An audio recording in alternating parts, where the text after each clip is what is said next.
before I start the show this week, just buy stuff from Wired Snowboards and Boardroom Snowboard Shop to show your support for the show. Hey, FNRad listeners, new and old. I've talked about Craig Kelly a lot over the course of the 3 years that I've been doing this show. And for a long time, I was talking about this mega Craig episode I was working on, which was the premise behind a lot of interviews with different people. I've got tons of tape. And I'm doing a bit of a clean up project over the summer to use audio. I think is important to get out there because I've interviewed people that the stuff is just sitting there and it needs to be out. And Carter Turk's name comes up in a lot of my interviews. He's a very well-respected snowboarder from the Pacific Northwest, the late 80s, early 90s era.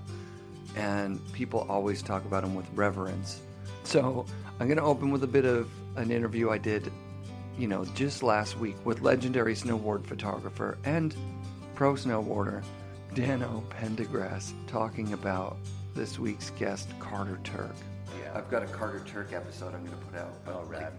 Most of it. I want to know Carter's story. He was just this legendary dude of Baker that, would occasionally get a photo that was kind of like, that's weird, because he'd be in a jean jacket or whatever. It was like just kind of outside of the cool of the day, but the guys down there all just had such reverence for him, Yeah.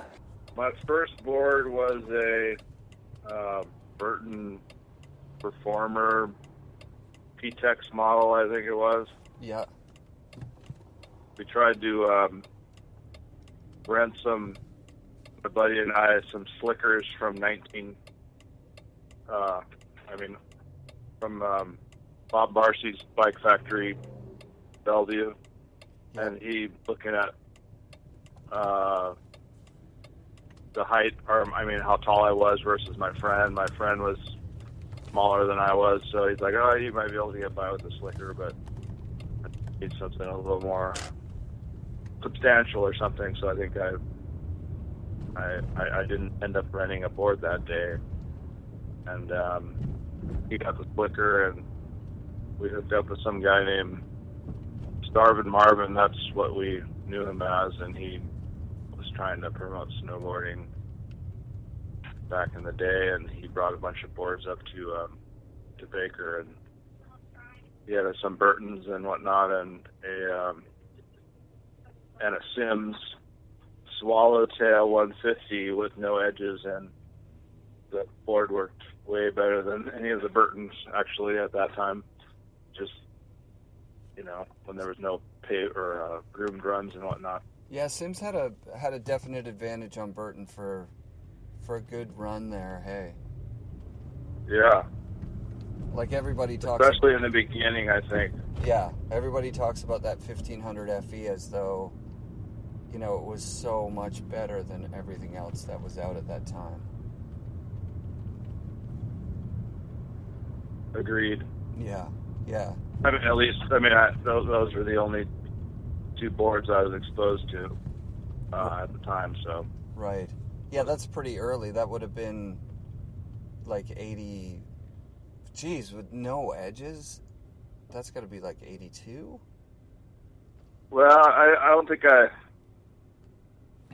actually stepped foot on a board till like the latter part of 83, and then somehow we hooked up with him, and he brought up those boards, and we got to go hike up to Table Mountain and give them a go. That's amazing. I hiked up Table Mountain this summer. It's still there. It's still the same thing, hey? Baker is so busy on a Saturday now, though. It's almost unrecognizable.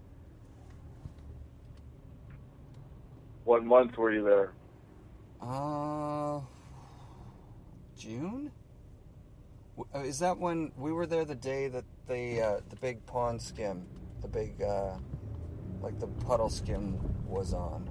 Right, yeah, like a slush cup. I missed that. I heard about it after the fact, and there probably would have been a good amount of snow up there still at that point. They just opened the high road, just like that week. It was awesome. There was so much snow up there. It was incredible. All the way to the upper parking lot? All the way to the upper parking lot, yeah. Oh. Yeah, it was really Wow. cool. That's voicemail. So you're also a founding member of the MBHC.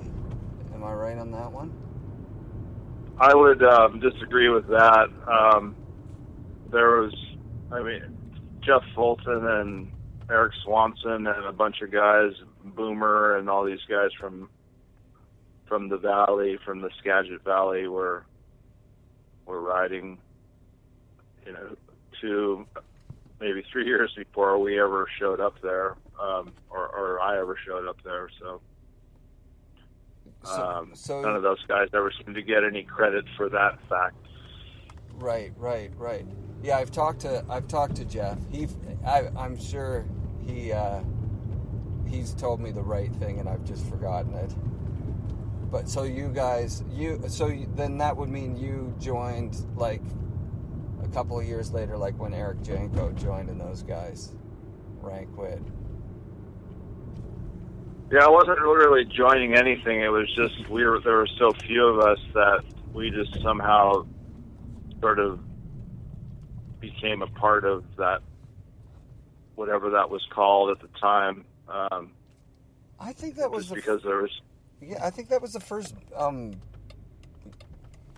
gang. It was the first crew that I was exposed to. I heard about it when I was in Ontario. That would have been like 89 or something, 90. And it felt like it was a big deal. Yeah, I guess you may have been, I don't know, just from being over that way, that Stratton and Baker apparently were the only ski areas that sort of willingly let us on the hill before, before all the other resorts came on board. That's what I heard. Otherwise, you're just hiking up in the mountains and doing your own thing. Yeah, Mount Baker signed on pretty early, and they seem pretty open-minded even still to this day. Like, you'll see snow bikes up there and people on just weird stuff all the time.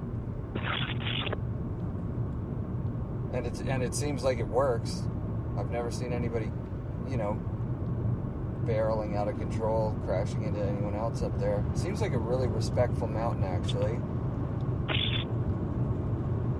Well, and I don't know who instigated it, but my friend Eric Janko, he was working with the ski school up there, and they instigated this snowboard certification program. And all these new snowboarders, because I guess the skiing public was not pleased with how the behavior of the snowboarders, so yeah. They actually had to pay for a whole day's lift ticket, but they were only allowed to ride 2 lifts and show that they were proficient at stopping and turning and that kind of thing. Otherwise, they were relegated to the beginner chairs. Yet they had to pay for a whole, day pass. And then they had 2 chances to pass the test, one in the morning and one in the afternoon. And otherwise, they were, stuck on the beginner chairs all day. Did you ever have to do that, or did you predate that? Yeah, I had to set people down and say, you can't ride this board. You can't turn left and right and stop without falling, and you can't get on and off the lift. So what would happen to those people? They would just have to go and practice on a hill somewhere, or? No, they just got stuck on those 2 beginner chairs, and right. So they had to work on their skills, but it was sort of. And they also had to pay extra for this little card. And so they're paying for a lift ticket, plus they're paying for the certification. And then if they was almost like if you're not good enough to be up here, then you have to pay full rate, but you only get to ride 2 chairs. Oh, that's the worst. I would have fully had that. I went to Mount Hood for a summer camp when I was pretty early, but I thought I was good because I could hit a jump, you know? But I couldn't turn. So they put me in the beginners right away. It's like, yeah, but I can jump in the air. And they were like, that doesn't matter. You can't turn, you can't stop. Like, you're a menace. So I was in with the girls and the kids. I was pretty bummed. Was that in the summer or winter? Yeah, that was in the summer. I went to Windell's in 1990. It was incredible. Life-changing.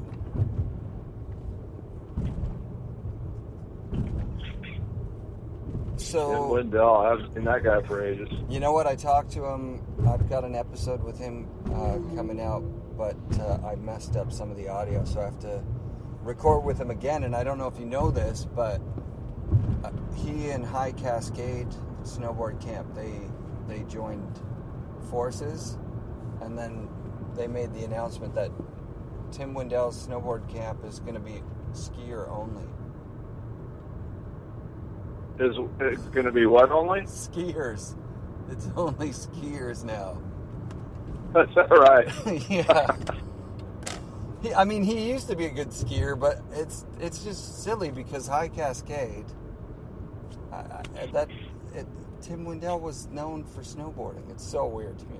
But anyways, he's a really good guy. He's a good sport. He's got an amazing facility down in, just outside of Government Camp there. I don't know if you've been down there lately, but he's got a skateboard park there that's one of the best I've ever skated. So he's still doing it up to this date, huh? Mm-hmm. Still now, yeah. Wow. Yeah. So I'd love to ask you about that double backflip at... Am I right with the wind lip? Like, were you up in Whistler and hit that giant wind lip to flat? Yeah, that was right when back then it was, I don't know, I guess to get any support to help go to the races, I was doing the skier thing and I actually preferred the skier related events like slalom and downhill and giant slalom and stuff like that versus the freestyle stuff, and because it was just you against the clock and not some person judging what you were doing, and basing it off their own criteria. And so I just felt like the clock was, it was more legitimate. Totally. But that wasn't the first time I tried it. I tried it up at Baker with some of these skier guys from Canada. They had built some jumps within the ski area boundaries, and the management allowed that. And they were kind of into aerials and whatnot on skis, and so they kind of explained, how you want to hit the jump, and so I tried a few of those at the mountain at Baker before I did that one of it. Black. Nice. What's the chair at Baker that goes up the canyon? Is that chair 1? Chair 6. That's chair 6. Well, you can get to the top of the canyon on chair 1. But right. That's the one chair that goes... 6 kind of parallel to it. Yeah, chair 1's the one from the upper parking lot and through the... Right. Yeah, so that backflip jump, was that on that, like, skier's left of chair 1 kind of thing, way over to the far side? There's still a backflip jump that they build there, like, almost every year. No, I think that's the Blueberry cat track one you're referring to. This one was built way over on, before chair 8 was built. It was, the only way to get up there was to go up chair 5. Yep. Where people hike up onto the hemisphere arm thing, and you'd go way, you get off the chair and go away skiers right to all the way to the, I'm not sure which direction that is. It's actually, I think it's east. Yeah. Southeast maybe, all the way to the edge of the ski area boundary, and there was a rope line there, and the run used to be called Blood Alley. Nice. And these guys set up a jump there, and we just went and sessioned it a couple times, and I don't remember what time of year. I think it was in the spring of,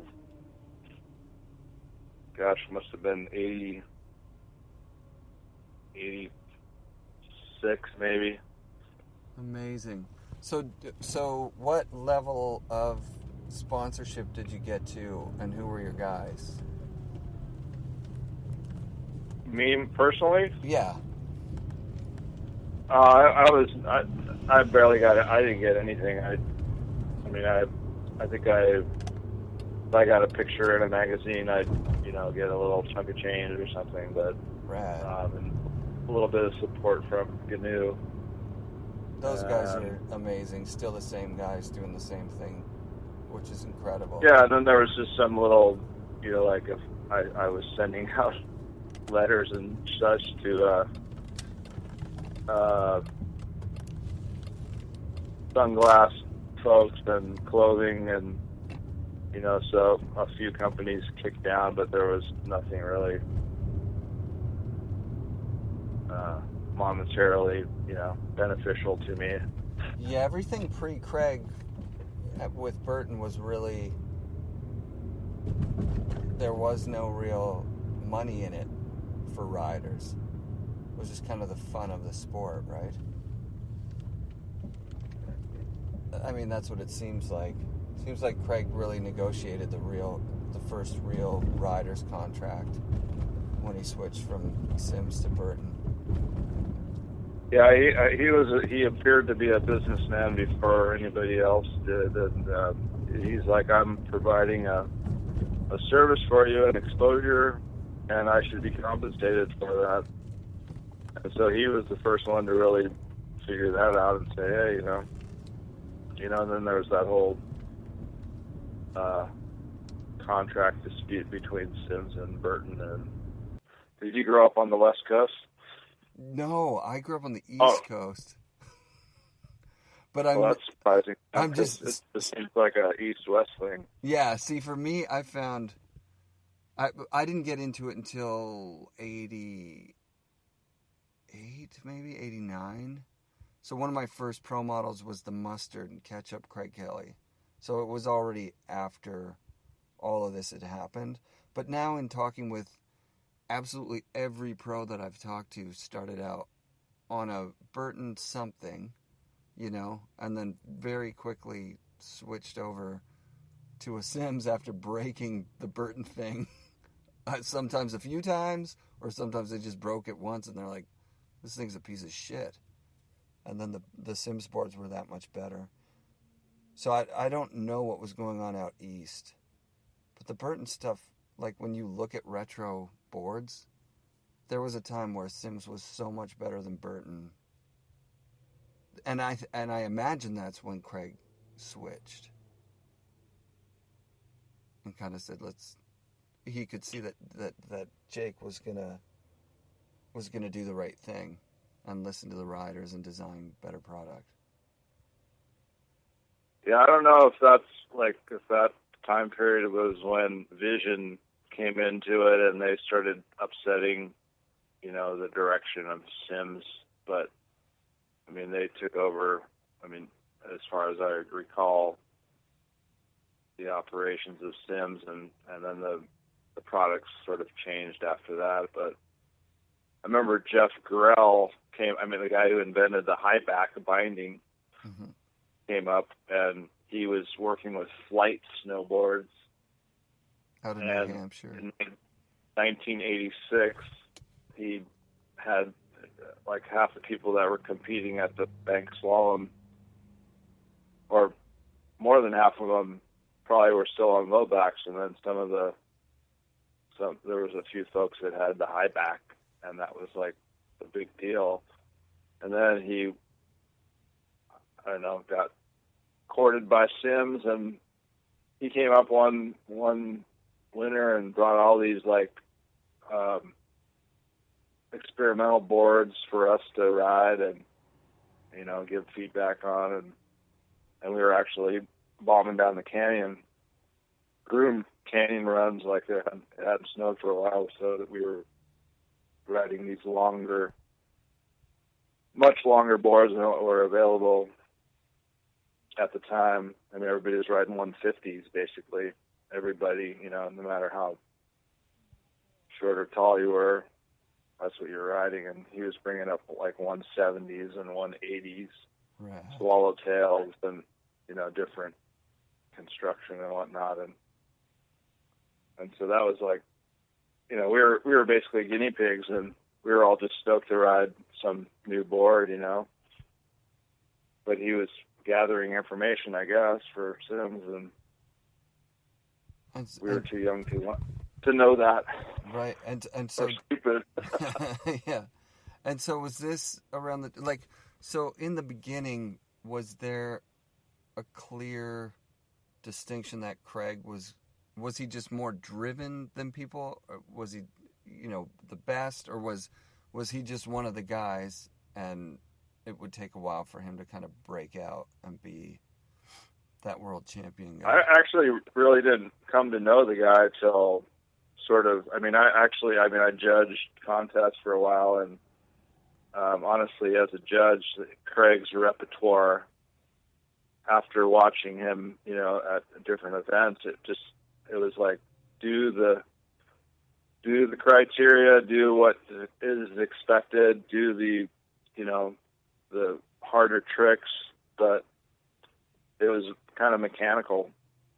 And, then there'd be guys like Sean Palmer and folks like that, and that would just, it was like, if I wipe out, I don't care, but I'm going to get way more air than anybody else. Right. And I'm going to be more flowing, down these half pipes. And Craig would do the tricks. He was kind of like the Tony Hawk of snowboarding. He could do the tricks, and he had the skill, and he did what the judges were supposed to expect, but that was the whole thing. It's like, wow, how did I get chosen to be a judge? Because, it's like, it's my criteria, what I think, and I'd rather see big, like, go for it, get some big air flowing lines, and none of this, like right at the lip, technical spinny trick. I'd rather see like height, totally. Out of the pipe. But then, yeah, like a guy like Palmer, you just wanted him to win because he was badass, and he just rode balls out. It was rad. I mean, I don't know how many Baker races he won, but he won a couple, 2 or 3, or maybe even 4. 4, I think, yeah. 4. He was telling the story of the second one. He'd won the first. Tom won the first year, right? And then Sean won the second or something. But I think that's. Yeah, I think Tom wanted to win it again, so he told Sean that he couldn't pay to get Sean to go. That I might be making that up, but I know that Sean said that Tom went to him and said, "Look, I don't have the money to send you, kid. Sorry." And so then Sean went to Joel Gomez and said, give me one of those boards you got there. And I think that was the Sims start of the Vision ones, maybe, because Joel was Santa Cruz. Anyways, he took a black base board and he took a bus up there and he won again. And then by the time he got back to Tahoe, Tom was like, "Oh, sorry, yeah, we have money to send you places now, kid. Turns out." Yeah, it's hard to remember all this stuff now, but he definitely, made a presence for him. Or Sean did, and yeah. Craig did too. I think he got 4th or 6th or something in the first race, and half the people, or more than half the people, didn't have edges, and that guy was Eric Gallison was making, or installing edges on boards that didn't have edges on them, and you may have heard that from Fulton, but yeah. Apparently he had a sex change, and he's Eileen now. But anyway, he was putting those edges on the old Sims FEs, and I think I had one on my old Burton Performer back in the day, and that the people that were winning that first race at Baker were that they had edges where everybody else was still doing the 3-fin P-Tex or nothing rounded sidewall, trying to negotiate. I mean, in the bank part of the bank slalom, it was cool, but once I think Tom Sims set that course up, so the last 2 or 3 gates were on flat, groomed run. Yeah, with and no so edges, and it was do it. It was favorable for Goofy Footer. I think he was. I can't remember if he's Goofy. No, he was. What way did Tom Sims stand? You know, when I'm. But when it was. It favored one side or the other. Yeah. Ken Achenbach was very vocal about, because he came from a skiing background, and as soon as he started competing in snowboarding, he's like, wait a minute, the guy who set the course and set the gates got first place? That's fucking bullshit. What the hell? But I mean, Tom had a company to promote. I understand it. It doesn't make it right, but I get it. You paid for the contest. You put up the contest money, and then you win it, so you don't have to pay anybody. That makes sense. He definitely had some skill, though. Tom did, to give credit to him, even if he set the course or not. He was to ride a board without edges back in the day. He was doing a pretty dang good job of it. I remember seeing that first video that they made, and they had the Yes band playing in the background, and he's just carving up some sweet pow turns and wherever he was in California. It's like, wow, that looks, I came from 10 years of skiing myself, and it's like, wow, that looks pretty darn cool. Everybody owes Tom a big thanks that loves snowboarding. Everybody does. I didn't realize it because of when I came in, but now talking with everybody, I'm like, yeah, that dude was the best. He was so rad. It actually was at this point in the interview where I dropped a name, Eric Janko. I've had to cut that clip of Carter basically telling me I don't know what the fuck I'm talking about out, and then we start talking about Craig Kelly. Well, he definitely was a bit. I would say he was kind of arrogant dude when he was focused on his, when he was becoming his 4-time world champ guy. He just wasn't a pleasant guy to hang around with, and I wasn't really friends with him. I just knew him, and we rode on occasion, not exclusively, but it was like I just knew him,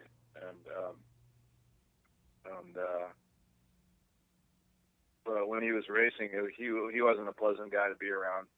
All he was thinking about was, the next race and training and all that stuff. So everybody, all his friends and anybody around him was, on the back burner kind of thing.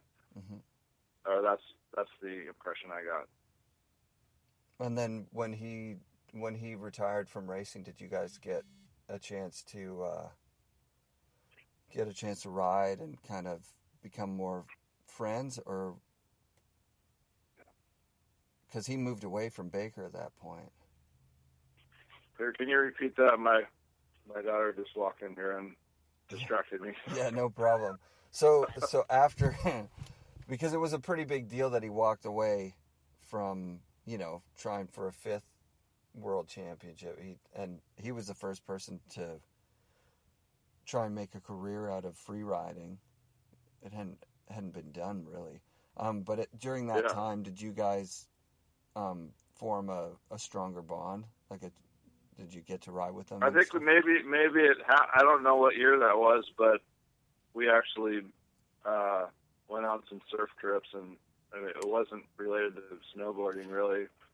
It was let's go for a surf somewhere, and I have some memorable moments with him.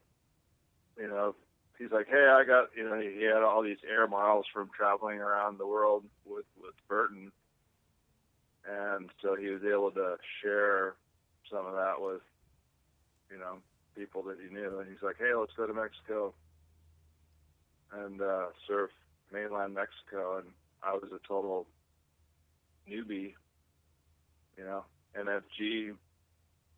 And so we went down there and surfed some pretty epic spots, but I clearly was, you know, way over my head as far as the waves were too, over my head. But my ability was, like, I learned a lot of stuff on that trip with him being down there. But rad.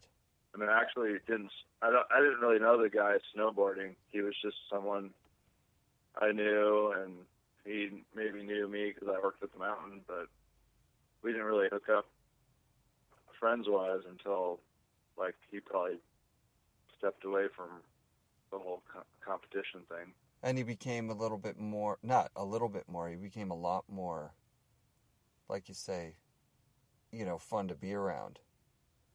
Yeah, I was like, okay, this is cool, or, you know, I'm going to go explore these things, we'll get a photographer and go to these places, and I think it's a cool concept. And yeah, for sure, he definitely made, like, he probably instigated that whole movement, like you're saying. Mm-hmm.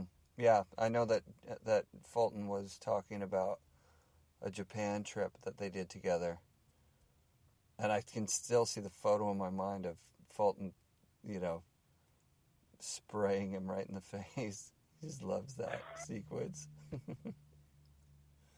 Because that's the camaraderie I like hearing about. Is like, I guess you guys took the piss out of each other quite a bit, hey? Yeah, well, those guys were closer and knew each other longer. I mean, I think they used to race BMX bikes and such. Mm-hmm. And, I mean, Dan, Craig, and Fulton, and some of the Boomer, and Eric Swanson, and all those guys. We had, I don't know, we come up with all these nicknames, but there was a bunch of guys from the Mount Vernon area, the Valley, that were riding Baker before I showed up and started working up there. And where were you skiing for those 10 years before you started going to Baker? Crystal and Stevens Pass, and I think I popped up to Baker like in the early season. First time I rode Baker was 1976, I think. Holy shit! What was? I mean, that was on skis. Yeah, of course. Yeah, but so I pop up to Baker a couple times, usually when none of the other resorts had any snow. But then I would be like working Stevens and Crystal, and once I got a car, I'd cruise up to the Snoqualmie and Alpental and Ski Acres and do some night sessions up there with my buddies. So you were always a snow enthusiast, though? Like, that was your thing? Yeah, at first. I mean, that's how it all got going. I was like, I couldn't wait for winter to roll around when I was younger, but now it's like, whatever. Yeah, we talked briefly before about it.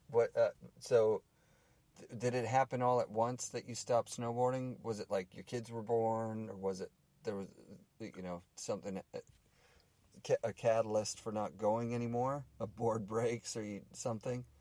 Or was it just slowly over time you went less and less? I don't know. I think it just got too mainstream, and it just kind of sucked the joy out of it all. You'd go up there, and I mean, back in the day, you could ride all day and pretty much make a track on right next to the one you made the run before all day long.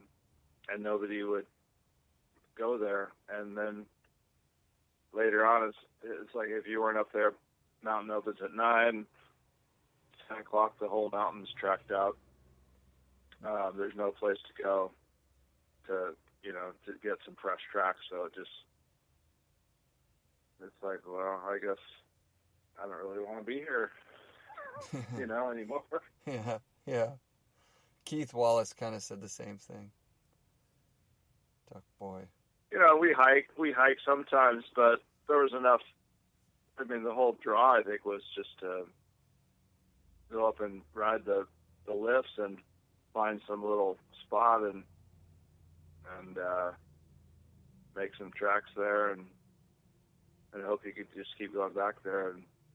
But now it's like moguls, where it used to be sort of a powder area. Totally. And now you're older, and you could have probably dealt with moguls when you were younger. Not that you'd want to, but like. I actually liked moguls when I rode. Honestly, it was, if they were nicely shaped moguls, it was fun to go down. But yeah, I mean, that's not why you snowboard, to ride moguls. But yeah, it's true. But actually, the snowboarders, I think, wrecked a lot of the mogul runs, the runs that turn into a mogul run later in the day. The way they would ride down them, there was just people, making their big old slide marks, basically sliding down a run that they were not really capable of riding down. They should have just stayed on a different run. God, that's painful, seeing somebody side slip, under chair 5 or something. Anywhere. Yeah, and just seeing or coming from a skier background, like riding the fall line and have some dude just side slipping, even skis or boards, is like it messes stuff up. It's just beginners, and you got to kind of tolerate them. They're going to try the harder runs from time to time, but I always felt like, since I came from a skiing background, that I kind of understood. And I mean, I could just ride up the chair and watch somebody coming down, and it's like, what are you doing on this run? And then a lot of kids were just doing what they saw in the magazines, trying to do some cool air, but they couldn't even, make a turn left and right down the hill. They were just that was me trying to do some tweaked air off some jump and then just, butt planting somewhere. Yeah, and then hiking back up and hitting it again. I've done that. Before I moved out here, I didn't know how to turn at all. I moved out here, I remember going to Baker and getting one of those Roan Rogers shirts that said "Powder Sucks." I just got stuck everywhere. I can't even believe that I would have had that. Powder's the best thing in the world. I find now I can watch skiers or snowboarders come down when they rip. Totally.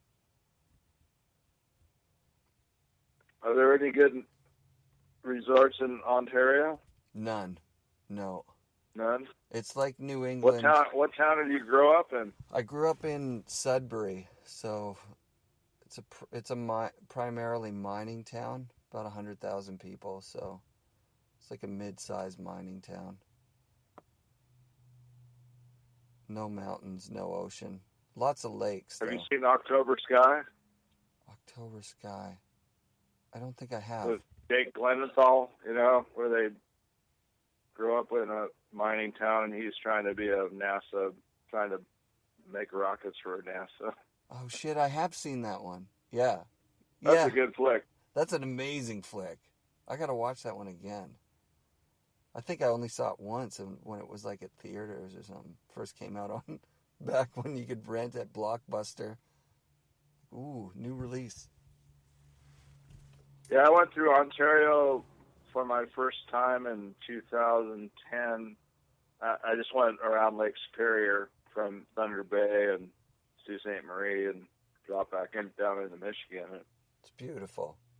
That's the farthest east in Canada I've ever been. Yeah, Thunder Bay is the closest to the West Coast as far as terrain goes, because it's pretty mountainous. We used to drive 5 hours from Sudbury to Sault Ste. Marie, go to Searchmont. That was the biggest mountain. It had a 800-foot vertical rise. And they put that on all their advertising. 800 vertical feet. It's like double everything else in Ontario. How many meters is that, eh? He has 250 meters or something. It's awful. It's like Bunny Run. Everything was a Bunny Run. When I came out to Mount Hood... Baker's only got 1,500, so it's only half as, much vertical, but still, that's something. Yeah, it was something. It was a huge resort, it felt like, when we would go there. Like, when I went out to Mount Hood, I came back and I was like, you guys, there are mountains. But really, Mount Hood's just a big blue run, right? It's really flat. You can't really... It is. Can't really, you wouldn't go there. You might, like, we did Mount Hood Meadows on a couple of POW days. That was fun. But it's still not Baker. Jackson Hole, Mount Baker, Revelstoke.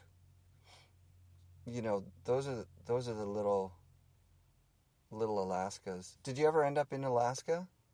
You did Alaska trip? Yeah, I rode up there a bit and judging up there for King of the Hill. Rad. Fulton was up for a few of those, and that was like, it just made Baker feel like a grain of sand, actually, when we went up there. It's like, wow, this is like big stuff and big consequences, Mm-hmm. Just, one of the times we were up there, Matt Goodwill, they had the the plane landings where they'd land you on the lower slopes, and the helicopters would take you up higher up, and we just were doing a plane run and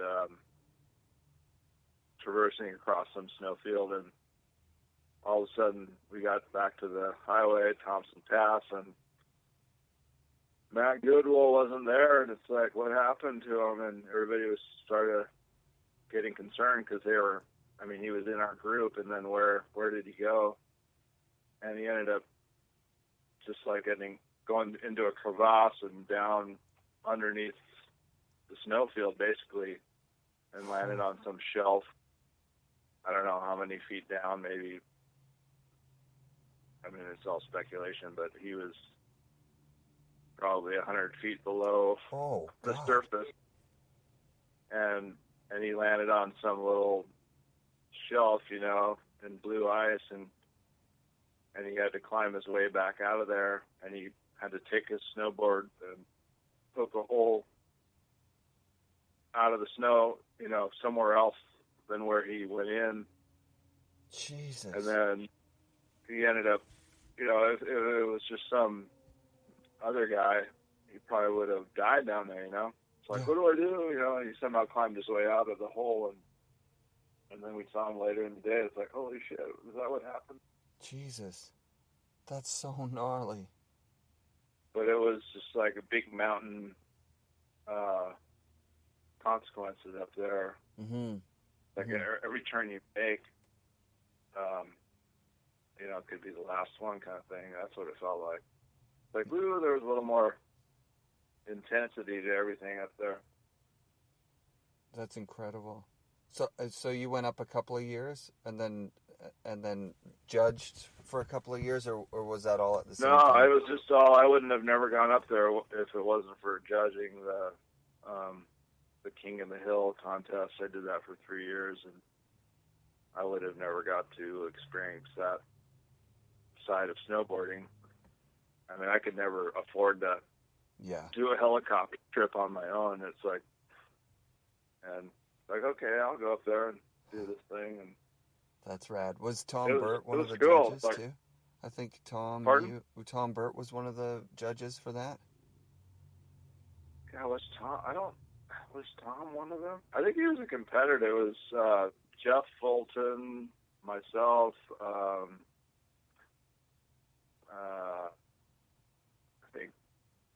one of the guys from Liska, one of the Liska guys. Liska, yeah. And,